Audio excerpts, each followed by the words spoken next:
The sun rose slowly over the rocky surface of Epsilon Moon. Dr. Alan Wright checked his oxygen levels as he climbed down into the newly discovered cave system. The year was 2187, and humanity had spread across 12 star systems. This small moon orbiting a gas giant in the Cygnus sector was the latest site of interest for the human research team. "Signals strong down here," Alan said into his comm unit. "I'm picking up unusual energy readings from the eastern chamber." "Copy that," replied Susan Miller from the base camp above. "The rest of the team is suiting up now. Wait for backup, Alan." Alan smiled. Susan always worried too much. He was the senior archaeologist on this expedition, and he had explored dozens of alien ruins before. The strange metal archway ahead gleamed despite being buried for what must have been thousands of years. "Just taking some preliminary scans," he said, moving closer to the structure. The symbols carved into the metal reminded him of nothing he had ever seen. They seemed to pulse with a faint blue light. The Galactic Alliance, a union of humans and 3 friendly alien species, had been expanding deeper into uncharted space. The Hegemony, a rival coalition of aggressive species, pushed back at every opportunity. New discoveries like this could tip the balance of power. Alan ran his scanner over the symbols. His tablet translated automatically, searching the database of known languages. Nothing matched. "This doesn't match any known linguistic patterns," he radioed. "Definitely not Arcanian or Zenti in origin." He heard footsteps behind him as the rest of the team arrived. Dr. Kathy Jones, the xenobiologist, whistled as she saw the archway. "That's beautiful craftsmanship," she said. "Look at how the metal seems to flow." The team of 6 researchers set up scanning equipment around the chamber. They worked methodically, documenting everything according to standard procedures. None of them noticed the small panel on the floor light up as they crossed a certain section. "I'm getting power readings," said Greg Nelson, the team's engineer. "That's impossible. This site must be at least 50,000 years old." The ground trembled slightly. Dust fell from the ceiling. "Everyone back to the entrance," Alan ordered. "Now." But before they could move, the archway filled with swirling blue energy. The ground shook harder now. From the center of the arch, a large metal pod emerged and settled on the cave floor. "Is that a stasis chamber?" Kathy asked, approaching slowly. The pod was made of the same flowing metal as the archway. Its surface cleared, becoming transparent. Inside was a figure, humanoid but much larger, with gray-blue skin and a face that seemed carved from stone. "Don't touch anything," Alan warned, but it was too late. The pod began to open. Cold air hissed out. The figure inside opened its eyes, 4 of them, arranged in a diamond pattern. They glowed with the same blue light as the symbols. The being sat up, towering over them even while seated. It looked at each human in turn, then spoke in a deep, rumbling voice. The sound made the cave walls vibrate. "Is it trying to communicate?" Susan whispered. The creature stood, reaching its full height of nearly 9 feet. Armor that had seemed like skin shifted and adjusted to its movements. What they had thought was a simple pod was actually a complex suit of armor. Greg's tablet beeped. "I'm getting a match from the historical database. The symbols match fragments found in the Arcturus ruins." He went pale as he read the screen. "What is it?" Alan asked.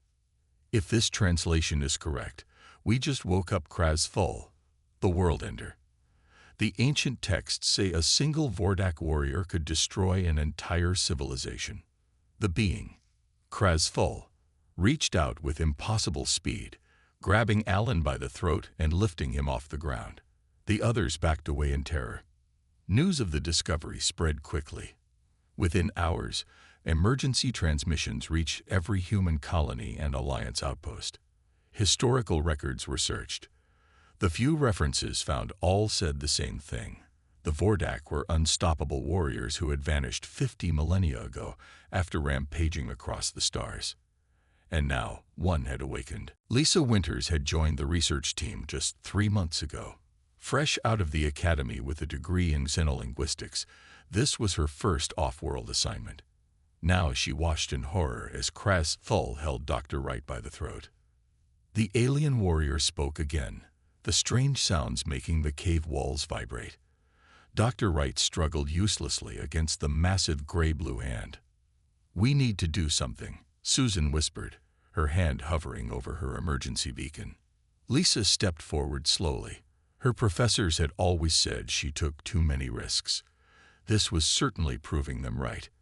"I don't think he wants to kill us," she said quietly. "He's confused. He's been asleep for 50,000 years." Lisa raised her hands to show she carried no weapons. Kraz Thul's 4 eyes tracked her movement. The warrior was nearly 9 feet tall, with broad shoulders covered in armor that seemed alive, shifting with each breath. "Hello," Lisa said clearly. "We are humans. We found you here. We did not mean to wake you." Kraz Thul tilted his head. He dropped Dr. Wright, who scrambled away gasping for air. The warrior pointed at Lisa and spoke again. The sounds were harsh but followed a pattern. Lisa listened carefully, then pulled out her tablet. She typed quickly, comparing the sounds to ancient language fragments in the database. "There's a similarity to Proto-Zentian," she said. "I studied it at the academy." She tried a few simple words in the ancient tongue. Kraz Thul's eyes widened slightly. "Small beings. Where?" Lisa attempted, using the old words. Kraz Thul responded with a flood of sounds. Lisa only caught a few words, but it was enough to understand he was asking where he was and what time period it was. "He's been in stasis since before humans evolved," Lisa told the others. "He doesn't understand what's happening." Outside the cave, alarms began to sound. The base camp's sensors had detected unusual energy readings. Security protocols had automatically alerted Alliance military forces. "Military ships are entering orbit," Greg said, checking his comm unit. "They're sending down troops." Kraz Thul seemed to understand something was happening. He reached for a device on his arm. The armor around him hummed with power. "Wait," Lisa said, both to Kraz Thul and to her team. "Let me try to talk to him." Using simple words and gestures, Lisa tried to explain that much time had passed. Kraz Thul watched her intently. When she mentioned how long he had been asleep, he made a sound like stone grinding against metal. "I think that was disbelief," Lisa said. The sound of ships landing came from outside. Kraz Thul's armor shifted, revealing weapons built into the forearm sections. The research team backed away in fear. "Please," Lisa said to the warrior. "They are afraid of you. Everyone knows the stories of the Vordak. They say you destroyed worlds." Kraz Thul spoke, and this time Lisa understood more words. Lies, enemies, betrayal. Heavily armed soldiers entered the cave, weapons raised. Captain Ben Harris ordered his team to surround the alien. "Step away from the civilians," Harris commanded. Kraz Thul looked at the weapons pointed at him. His armor pulsed with blue energy. One movement would start a bloodbath. "Wait." Lisa moved between them. "Captain, he hasn't hurt anyone. He could have killed us all already if he wanted to." "Miss Winters, that's the most dangerous being in recorded history," Harris replied. "All civilians need to evacuate now." "He understands some of what we're saying," Lisa insisted. "Let me talk to him." Harris hesitated, then nodded. 2 minutes. Lisa turned to Kraz Thul. Using the fragments of language she knew and gestures, she tried to explain the situation. To everyone's surprise, the warrior lowered his arms slightly. "Speak more," Kraz Thul said in broken human language, his voice like rocks tumbling down a mountain. Lisa gasped. "He's learning our language already." Admiral Peter Johnson's face appeared on the comm unit. "Captain Harris, is it contained?" "Sir, we have a civilian attempting communication," Harris replied. "Impossible. All records show the Vordak destroyed anyone who wasn't their kind." Lisa looked up at Kraz Thul. Something in his 4 eyes didn't match the stories. There was intelligence there, and something else. Perhaps sadness. I think, Lisa said quietly. The records might be wrong. The next 12 hours passed in a blur of tension and careful words. Lisa sat cross-legged on the cave floor, her tablet between her and Krasful. Captain Harris had positioned his soldiers in a wide circle around them, weapons ready. The translation program is helping, Lisa explained to Admiral Johnson, who watched through a video feed. His language has patterns similar to other ancient languages we studied. He's also learning our words very quickly. Krasful pointed to symbols on Lisa's tablet. His massive fingers, each as thick as two of Lisa's, moved with surprising gentleness across the screen. Not enemies, the alien warrior said in rough English. Vordak protect, not destroy. Lisa looked up at him. The historical records say the Vordak were conquerors who destroyed many worlds. Krasful's 4 eyes blinked in sequence. Lies. Enemies spread lies. Lisa translated for the others. Admiral Johnson frowned from the screen. Ask him about the Arcturus massacre, Johnson ordered. Over 60 million lives lost in a single day, according to the records.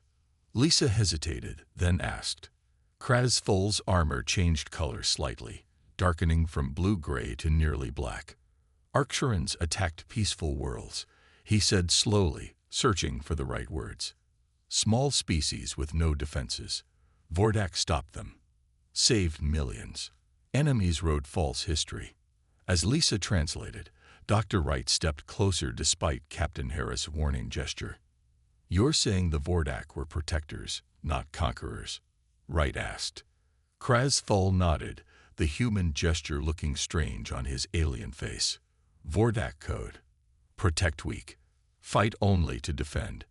Lisa's tablet beeped as it found connections to fragments of text found in other ruins. There are references to a warrior code in some ancient writings, she said. They were dismissed as propaganda. Why were you in stasis? Dr. Wright asked. Krasful was silent for a long moment. His 4 eyes seemed to look inward, at memories 50 millennia old. Betrayal, he finally said. Alliance species feared Vordak power. Created lies. Turned others against us. War came. I fought to protect our worlds. He touched a symbol on his armor. A 3-dimensional image appeared, showing a beautiful planet with 3 moons. Home, Krasful said. Tried to save it. Failed. Enemies used forbidden weapons. Then captured me. Punishment was sleep, not death. Eternal sleep to know I failed. The image faded. Lisa saw moisture in the corners of Krasful's lower eyes. The mighty warrior was remembering the loss of everything he had known. Where are the rest of your people? Lisa asked gently. Gone, Krasful replied. All gone. Felt it as sleep took me. Bond of all Vordak minds. Broken. Only emptiness remains. The cave was silent. Even the soldiers seemed affected by the warrior's words. He's the last of his kind, Lisa said quietly. Admiral Johnson cleared his throat. This changes our approach, but not our caution. Miss Winters, ask him what his intentions are now. Lisa asked.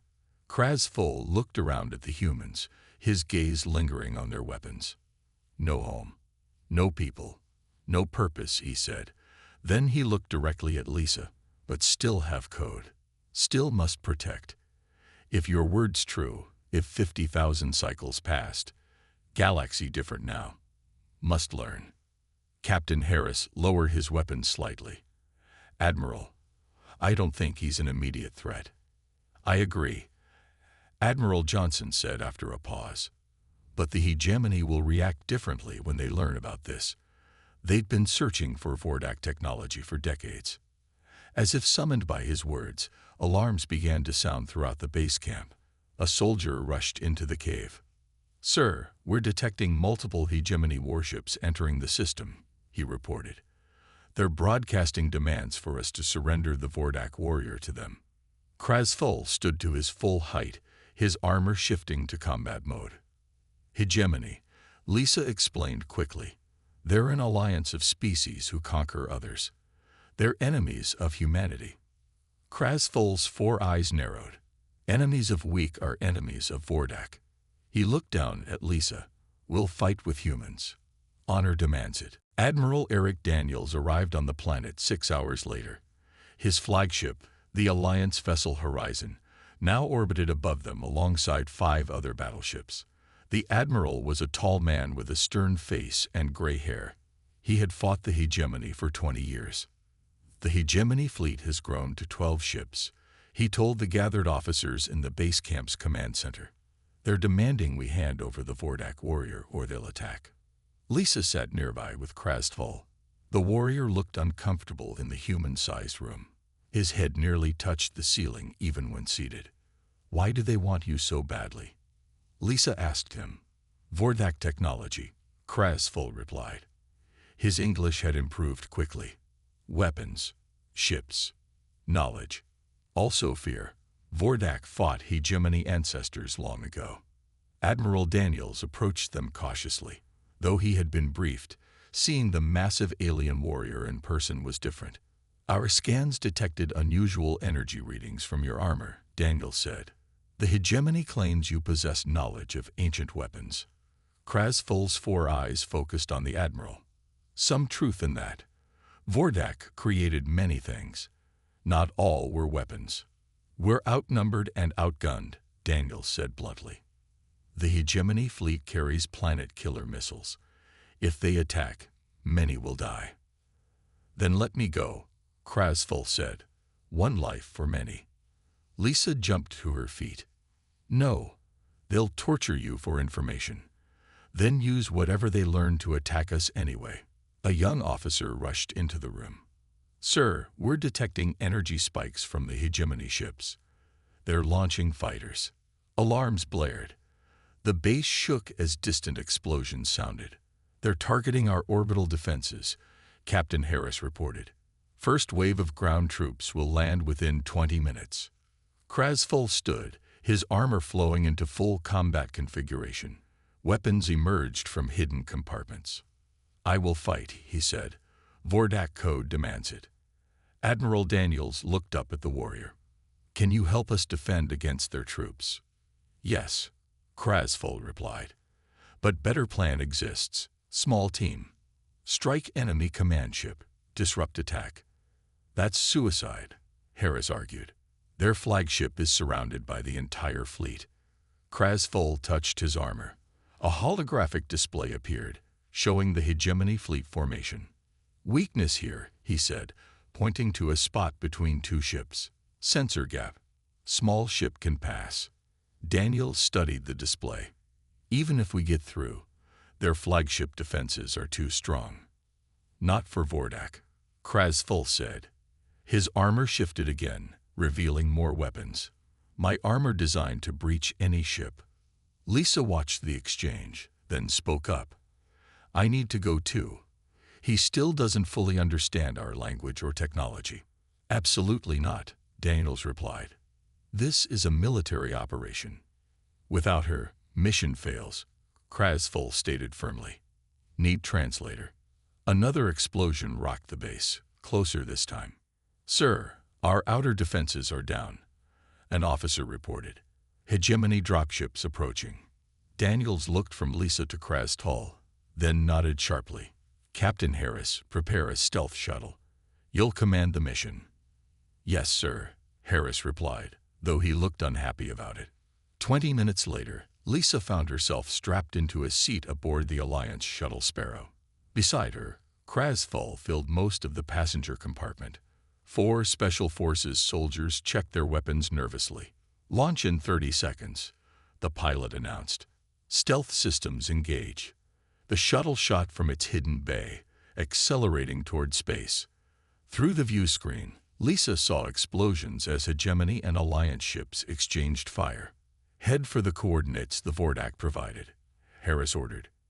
As they approached the gap between 2 hegemony cruisers, alarm lights flashed. They'd spotted us, the pilot shouted, weapons locking on. A massive hegemony fighter appeared directly in their path, weapons powered. Evasive action. Harris ordered. Too late, the pilot replied. Krasful moved with impossible speed. He reached the shuttle controls and pressed his hand against the weapons panel. Energy flowed from his armor into the ship's systems. Fire, he said calmly. The shuttle's small defensive weapons suddenly blazed with blue energy. The beam cut through the hegemony fighter like it was paper. Everyone stared at Krasful in shock. Vordak technology, he explained simply. Now we fight. The shuttle Sparrow weaved through enemy fire, its enhanced weapons clearing a path. Lisa held tight to her seat as the small ship shook around her. Captain Harris directed the pilot toward the massive hegemony flagship, a dark vessel shaped like a blade. We'll dock at the maintenance port on the underside, Harris said. According to our intelligence, it's the least guarded entry point. Krasful stood behind them, watching the battle through the view screen. His 4 eyes tracked multiple targets at once. Ship defenses stronger than expected, he said. We'll need this. He touched his armor. A section opened to reveal a small device. He placed it on the shuttle's control panel. The ship's stealth systems suddenly improved.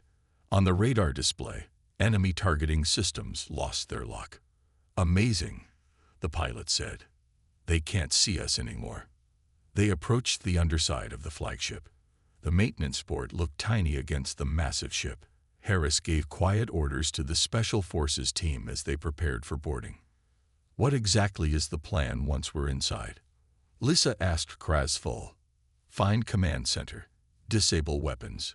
Force retreat, he replied simply. And how do we do that? Krasful touched another part of his armor. Vordak mind technology. We'll show enemy truth. Truth is strongest weapon. The shuttle docked with a gentle bump. Warning lights flashed as the airlock engaged. Atmosphere is breathable, but thin, Harris reported. Everyone keep your masks on. The Special Forces team moved first, securing the empty maintenance bay. Lisa followed with Krasful beside her. Inside the hegemony ship, the halls were tall and dark, with strange symbols on the walls. I recognize some of these markings, Lisa whispered. They're similar to what we found in the ruins. Yes, Krasful said. Hegemony stole from conquered worlds, even from Vordak ruins. They moved carefully through the ship. Twice they had to hide as hegemony soldiers passed. The aliens were tall, with scaled skin and 4 arms. Each carried energy weapons. Draxians, Krasful said quietly. Fought them before. Ambitious species, quick to anger. Harris checked his map. Command center should be 3 levels up. They found a lift tube and ascended. As they reached the upper level, alarms suddenly blared. Red lights flashed in the corridors. They've detected us, Harris said. Move fast. The team rushed forward, but a squad of hegemony soldiers appeared ahead. Energy blasts filled the corridor. 2 of the human soldiers fell immediately. Krasful stepped forward. His armor glowed bright blue. The enemy fire seemed to curve around him. He raised his arm, and a weapon formed from his armor. The blast that followed knocked the entire hegemony squad off their feet. This way, he said, leading them past the unconscious soldiers. More enemy troops approached from side corridors. The remaining human soldiers returned fire, but they were outnumbered. We won't make it to the command center, Harris shouted over the noise. Krasful looked at Lisa. Another way. Need your help. He touched his armor again, revealing a small panel with strange symbols. Communication system. Can broadcast to all ship. Need you to translate Vordak truth to human words. Lisa nodded, understanding his plan. I'll try. Krasful pressed his hand against a wall panel. Energy flowed from his armor into the ship's systems. Screens throughout the vessel flickered. Speak now, he told Lisa. All ship hears. Lisa took a deep breath.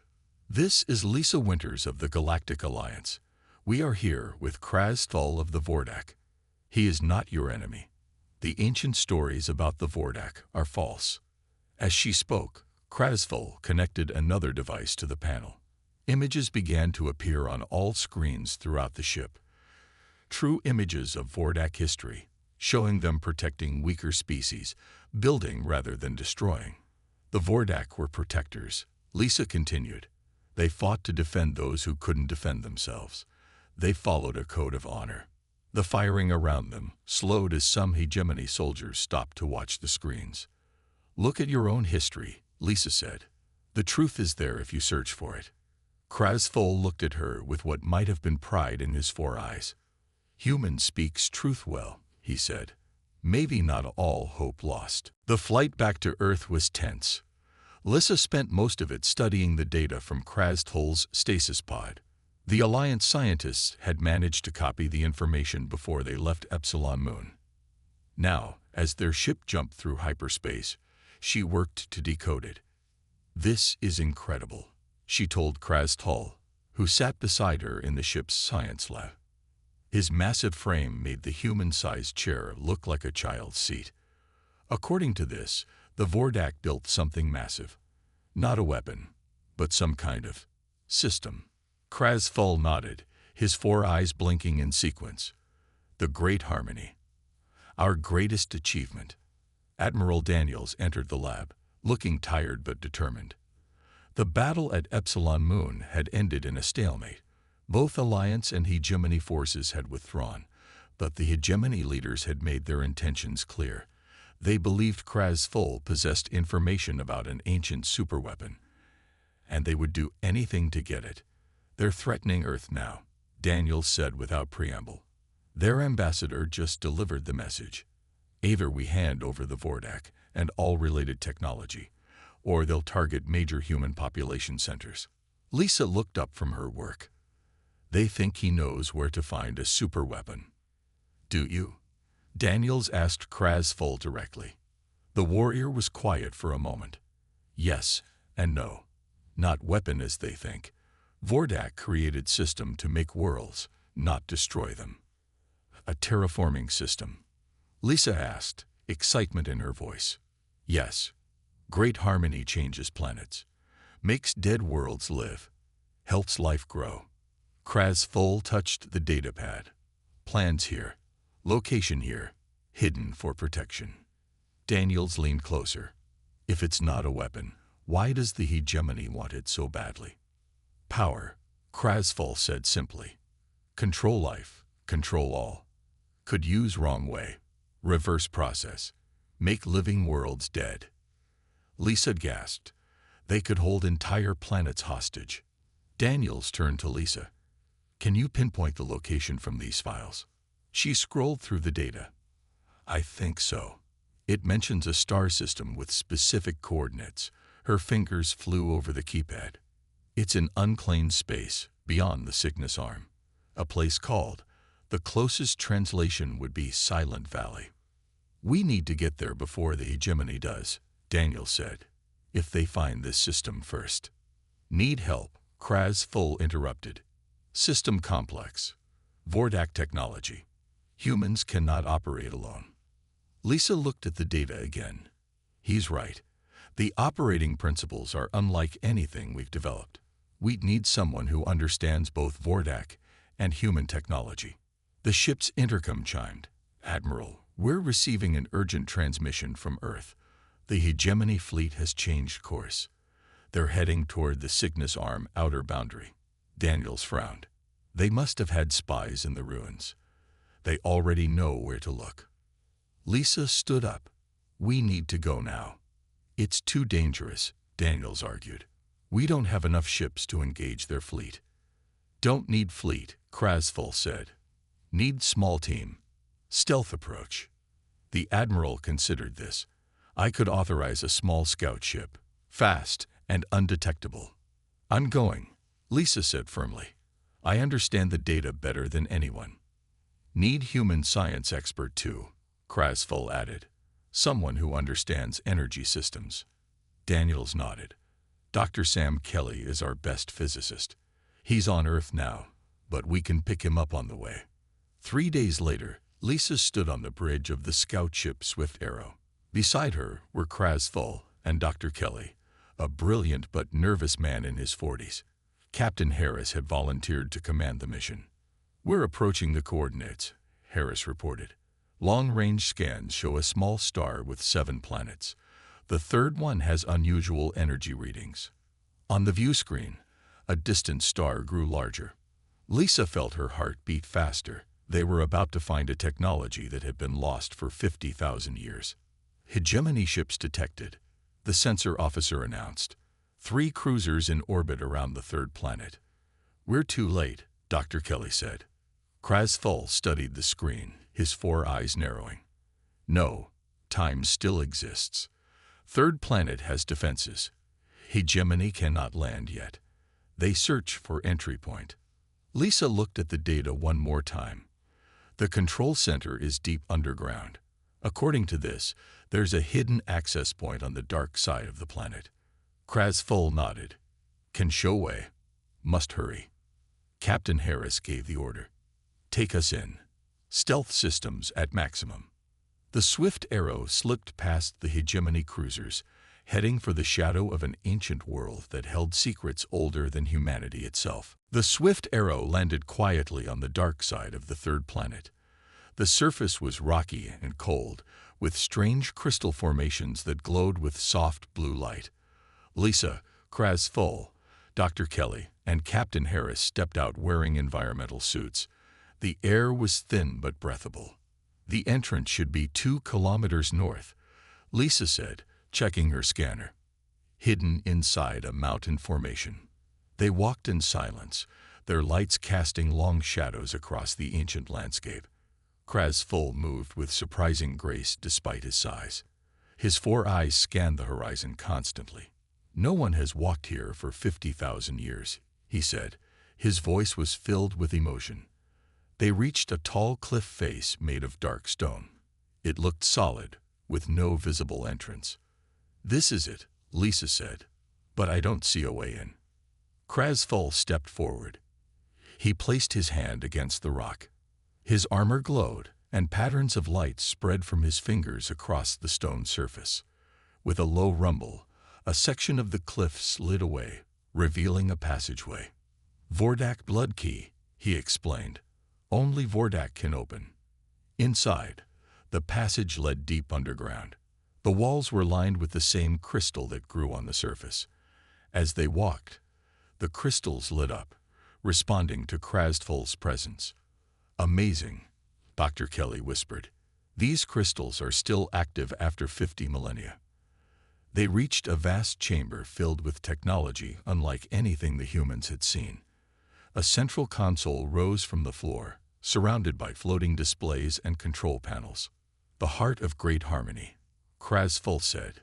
He approached the console reverently. Dr. Kelly examined the technology with wide eyes. This is beyond anything we have. The energy signatures are off the charts. Lisa studied the symbols on the console. The system controls the environment of multiple planets simultaneously. It can transform atmospheres, adjust temperatures, even accelerate life development. A distant boom shook the chamber. Dust fell from the ceiling. The Hegemony must have found a way to breach the surface defenses, Captain Harris said. We don't have much time. Krasthul placed his hands on the main console. The entire system came to life, displays filling with information. Can activate now, he said. But system dormant long time. Needs human help. What do you need us to do? Lisa asked. Need human mind. Vordak designed system to require 2 minds. Safety measure. 1 for power, 1 for control. Dr. Kelly looked concerned. You want one of us to connect to this alien technology. That could be dangerous. I'll do it, Lisa said firmly. Just tell me how. Krasthul guided her to a smaller console next to his. Place hands here. We'll form connection. Lisa did as instructed. A warm sensation flowed up her arms. In her mind, she suddenly saw the entire system, a network that spanned multiple worlds. Another explosion, closer this time. They're almost here, Harris warned, weapon ready. Now, Krasthul said to Lisa, think of peace. Think of life. Lisa closed her eyes. She thought of Earth, of green forests and blue oceans. She thought of all the worlds that could benefit from this technology. The chamber hummed with power. Through their mental connection, Lisa felt Kraz Thul guiding the energy, shaping it with the skill of his ancient race. The walls of the chamber became transparent, showing the space above. The hegemony ships were visible in orbit, weapons charged and aimed at the planet. A wave of blue energy burst from the planet's surface, expanding outward. When it reached the hegemony ships, their weapons went dark. The energy field surrounded each vessel in a soft glow. "What happened?" Harris asked, amazed. "Peace field," Kraz Thul explained. "Weapons cannot work within field. Great harmony's true purpose. Not terraform only. Peacemaker." Inside the hegemony ships, confusion reigned. Their weapons and war technology had stopped working, but life support and communication remained active. Lisa felt the connection in her mind grow stronger. Images flowed from Kraz Thul's consciousness to hers. The true history of the Vordak, their hopes for a peaceful galaxy, their disappointment when war came instead. Sending truth to all ships, Kraz Thul said. "All species see now." The peace field spread further, encompassing more space. It would eventually reach all nearby systems, creating a zone where weapons of war could not function. Captain Harris received a transmission from Admiral Daniels. "The hegemony flagship is broadcasting a request for talks. They're standing down." Lisa looked at Kraz Thul. The ancient warrior's face showed something she had never seen before. Hope. "Human changed everything," Kraz Thul said, looking at Lisa. "Changed my path. Changed galaxy path. Not feared warrior now. Peacemaker again." "We did it together," Lisa replied. "Your knowledge and our perspective." Outside, the stars shone in a galaxy that was about to change forever.